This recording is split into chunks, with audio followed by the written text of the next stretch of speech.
Hi friends, 10 మెంబర్స్కి సరిపడా ఈరోజు చేపల పులుసు చేసాము. ఫస్ట్ ఒక పెద్ద గిన్నెలో ఆయిల్ వేసుకొని ఆనియన్ పేస్ట్ వేసుకోండి. అది కొంచెం ఫ్రై అయిన తర్వాత జింజర్ గార్లిక్ పేస్ట్ వేసుకోండి. అది కొంచెం ఫ్రై అయిన తర్వాత గ్రీన్ చిల్లీస్ వేసుకోండి. తర్వాత టమాటోస్ వేసుకోండి. టమాటోస్ కొంచెం బాయిల్ అయిన తర్వాత పసుపు వేసుకోండి. బాగా మిక్స్ చేయండి. తర్వాత మీ టేస్ట్కి తగినంతగా స్పైసీగా తినాలనుకుంటే కొంచెం ఎక్కువ కారం, లేదంటే నార్మల్గా కారం వేసుకోండి. మొత్తం బాగా మిక్స్ అయిన తర్వాత కారము సాల్ట్ కలిపిన చేపల ముక్కలు వేసుకోండి. ఆ తర్వాత చింతపండు పులుసు వేసుకోండి.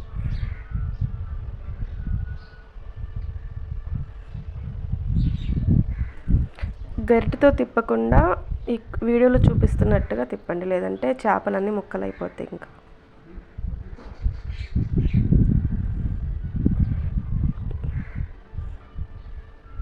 లాస్ట్లో మరుగుతున్నప్పుడు ఫిష్ కర్రీ మసాలా వేసుకోండి. Fish curry ready. సబ్స్క్రైబ్ చేసుకోవడం మర్చిపోకండి ఫ్రెండ్స్.